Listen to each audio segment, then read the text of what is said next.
മറ്റൊരു പ്രധാനപ്പെട്ട വാർത്തയിലേക്കാണ്. എറണാകുളത്ത് ഓണം ലക്ഷ്യമിട്ട കഞ്ചാവ് കടത്ത്. 40 കിലോ കഞ്ചാവുമായി 2 വെസ്റ്റ് ബംഗാൾ സ്വദേശികൾ പിടിയിൽ. സുരാജ്, രാജു എന്നിവരാണ് പിടിയിലായത്.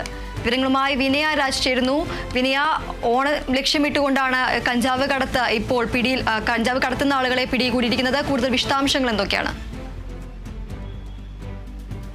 ദീപ്തി, ഓണം വന്നതോടുകൂടി തന്നെ സംസ്ഥാനത്ത് കഞ്ചാവിന്റെ അല്ലെങ്കിൽ കഞ്ചാവ് കടത്തും കൂടിയിട്ടുണ്ട് എന്ന് തന്നെ പറയാൻ സാധിക്കും. കഴിഞ്ഞ ദിവസമാണ് എറണാകുളത്ത് നിന്നും 40 കിലോ കഞ്ചാവുമായിട്ട് 2 യുവാക്കളെ പിടികൂടിയിട്ടുണ്ടായിരുന്നത്. 2 വെസ്റ്റ് ബംഗാൾ സ്വദേശികളാണ് പിടിയിലായത്. മുർഷിദാബാദ് സ്വദേശികളായിട്ടുള്ള സുരോജ്, രാജു എന്നിവരാണ് പിടിയിലായിട്ടുണ്ടായിരുന്നത്.